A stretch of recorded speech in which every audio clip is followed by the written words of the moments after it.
ibadah meningkatkan bacaan Al-Quran. Alladzi yaqra'ul Quran, orang-orang yang membaca Al-Quran wa yatata'ta, dia merasa sulit karena dia terbata-bata baru belajar, maka kata Nabi Muhammad SAW, lahu ajrani, dia dapat 2 pahala. Pahala yang pertama karena pahala membaca Al-Quran, pahala yang kedua karena dia mampu melawan keterbatasannya, melawan rasa malasnya, melawan rasa letihnya, melawan ketidakmauannya, maka Allah memberikan dia balasan. Al-mahiru bil Quran, orang yang menghafal Quran, ahli Al-Quran, ma'as safaratil kiramil bararah, kalau dia mati menghadap Allah meninggal dunia, dia akan dibangkitkan bersama para malaikat.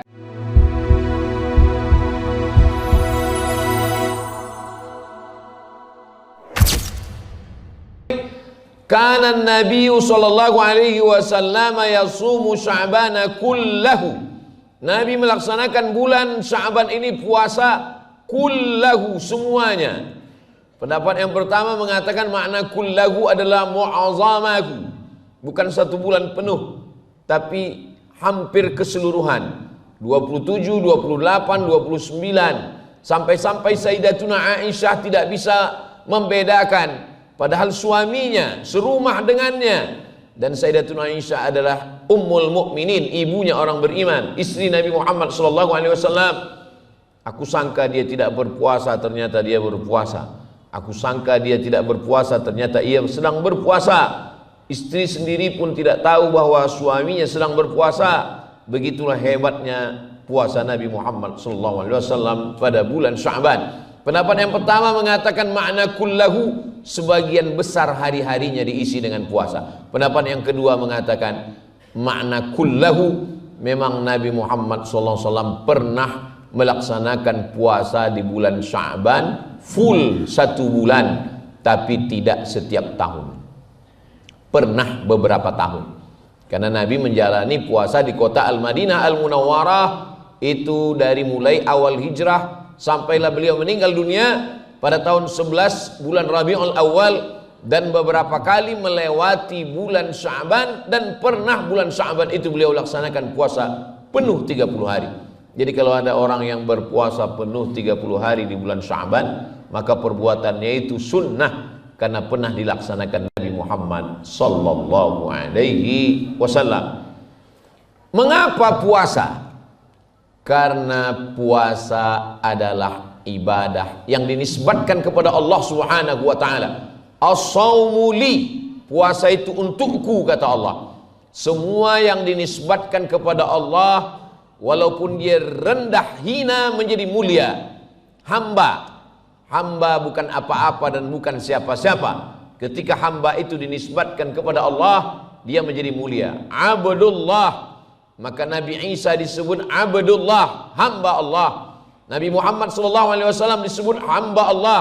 Subhanalladzi asra bi'abdihi laylan minal masjidil haram ilal masjidil aqsa.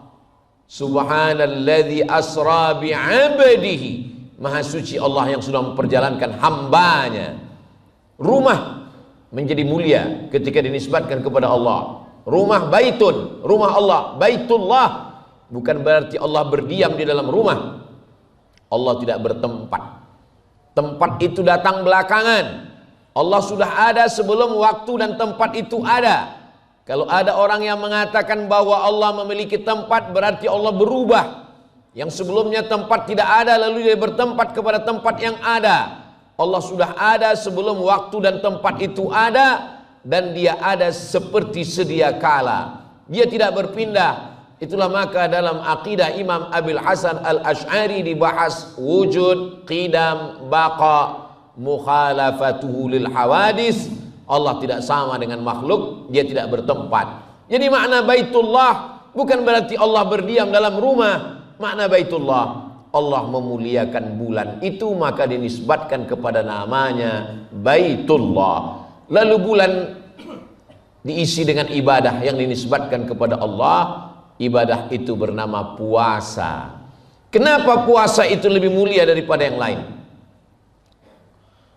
Allah tidak makan, Allah tidak minum, Allah tidak berhubungan kelamin, Allah tidak berkeluarga, maka pada saat berpuasa orang sedang berakhlak dengan akhlak Allah Subhanahu wa ta'ala. Pada saat berpuasa, puasa adalah ibadah yang paling minim riaknya. Salat dilihat oleh orang, melaksanakan haji satu kampung mengantar ke airport, melaksanakan puasa yang tahu hanya seorang hamba dengan Allah Subhanahu wa ta'ala.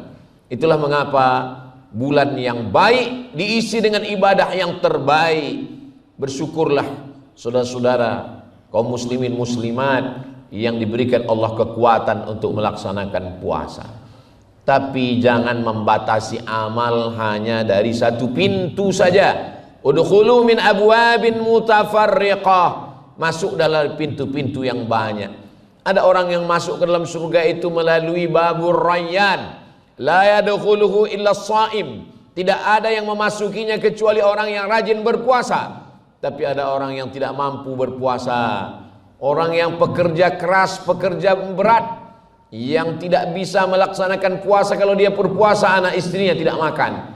Ada orang yang musafir, ada orang yang lemah, tua renta, anak kecil, dan saudara-saudara kita yang dalam keadaan kekurangan fisik, dalam keadaan sakit. Allah Ta'ala Maha Kasih dan Sayang.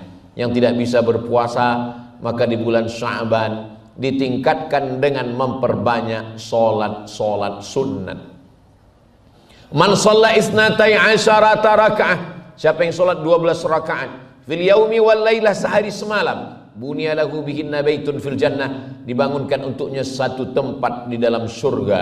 12 rakaat dijelaskan dalam kitab Sunan At-Tirmidzi, 4 rakaat sebelum zuhur, 2 rakaat setelah zuhur, 2 rakaat setelah maghrib, 2 rakaat setelah isya, 2 rakaat sebelum subuh. Itulah yang disebut dengan solat sunnat rawatib. Yang selama ini sudah melaksanakan insyaallah istiqamah, yang belum memulai, menunggu momentum, inilah masanya kita membiasakan diri untuk melaksanakan solat sunnat rawatib. Idza dakhala ahadukumul masjidah, kalau kamu masuk masjid, fala yajlis hatta yusalli rak'ataini, salat sunat 2 rakaat. Ketika Nabi Muhammad SAW sedang menyampaikan khutbah, ada seorang laki-laki yang masuk ke dalam masjid. Nabi mengatakan, "Qum, berdirilah engkau melaksanakan salat." Sebagian ulama berpendapat salatnya itu adalah salat sunat tahiyatul masjid. Kita selalu mendefinisikan dilaksanakan berpahala, tidak dilaksanakan tidak apa-apa. Akhirnya kita tidak melaksanakan solat sunat. Padahal solat sunat adalah bekal kita nanti menghadap Allah Subhanahu wa ta'ala. Solat sunat tidak lama. Takbiratul ihram, iftitah, fatihah, ayat, ruku, i'tidal, sujud, duduk anda tersujud dan sujud dengan bacaan yang pelan, tidak terlampau cepat, tidak terlampau pelan, 1 menit. Sehingga kalau ada orang yang solat 2 rakaat 2 sampai 3 menit, yang mengatakan lama itu alladzi yuwaswisu fi sudurin nas minal jinnati wan nas. Inna awwala ma yuhasabu bihil 'abdu yaumal qiyamah. Yang pertama kali nanti dihitung dari seorang hamba salatuhu, salatnya. Dan ketika salat fardunya itu kurang khusyuk, ketika salat fardunya itu kurang tumakninah, lalu bagaimana? Unzuru, perhatikan, hal li 'abdi min tatawwu'in, apakah hambaku itu banyak solat sunatnya. Solat sunat tidak menutupi solat wajib, karena solat wajib tidak bisa ditebus kecuali dengan solat wajib itu sendiri. La kafarata laha illa dzalik, tidak ada yang bisa menembus solat kecuali solat.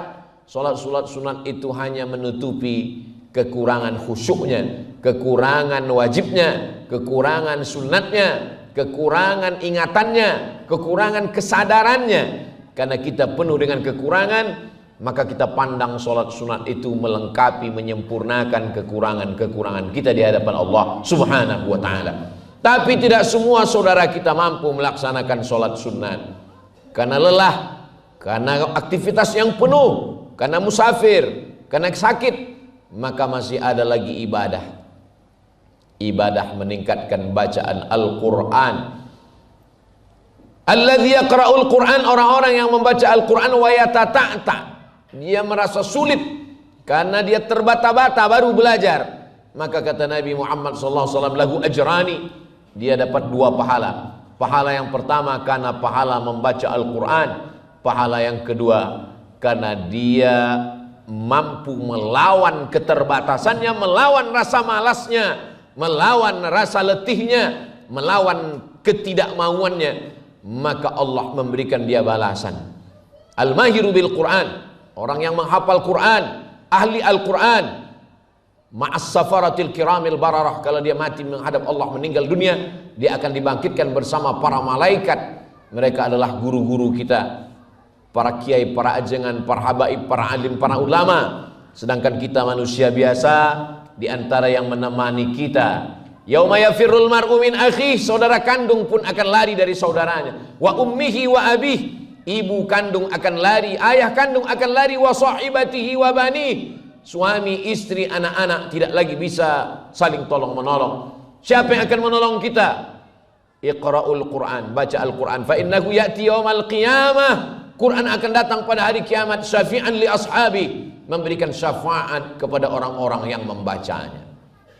Membaca Al-Quran pun kita dalam kesulitan, kesusahan, kepayahan, maka sesungguhnya masih ada ibadah sedekah, memberikan makanan kepada fakir miskin.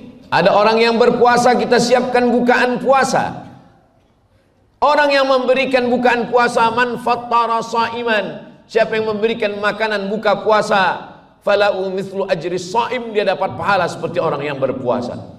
Mathalul ladzina yunfiquna amwalahum fi sabilillah, perumpamaan orang-orang yang bersedekah di jalan Allah, kamathali habbah, seperti menanam satu benih, ambatat sab'a sanabil, menumbuhkan 7 bulir, 7 cabang, wa fi kulli sumbulatin mi'atu habbah, dalam satu cabang ada 100. Wallahu yudha'ifu liman yasha, Allah melipat gandakan lebih daripada itu. Wallahu wasi'un alim, karunia Allah maha luas. Jangan hanya terpaku pada satu ibadah saja. Tidak bisa puasa, masih bisa sholat. Tidak bisa sholat, masih bisa membaca Al-Quran. Tidak mampu baca Quran, masih bisa bersedekah. Tidak juga mampu bersedekah, amalan yang paling ringan tapi pahalanya paling besar. Ya Rasulullah, wahai Rasulullah, apa amal yang paling baik, paling mulia? Antufariqad dunya wa lisanuka ratbun bidzikrillah, engkau mati meninggalkan dunia, lidahmu dalam keadaan basah berzikir, mengingat Allah.